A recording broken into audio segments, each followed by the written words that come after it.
Good afternoon guys. Nandito po kami sa pamasyal sa Awaji. Kasama po ang aming mga bisita. Ayan po guys, sobrang dami ng mga bisita dito.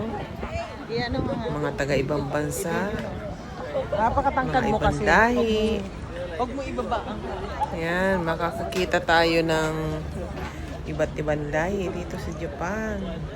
Ayan po guys, napakaganda nung tulay dyan sa aking likod.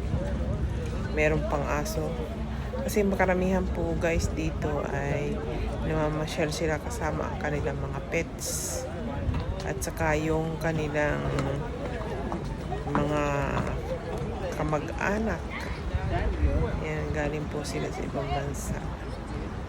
Tinitingnan siguro nila ang Awaji.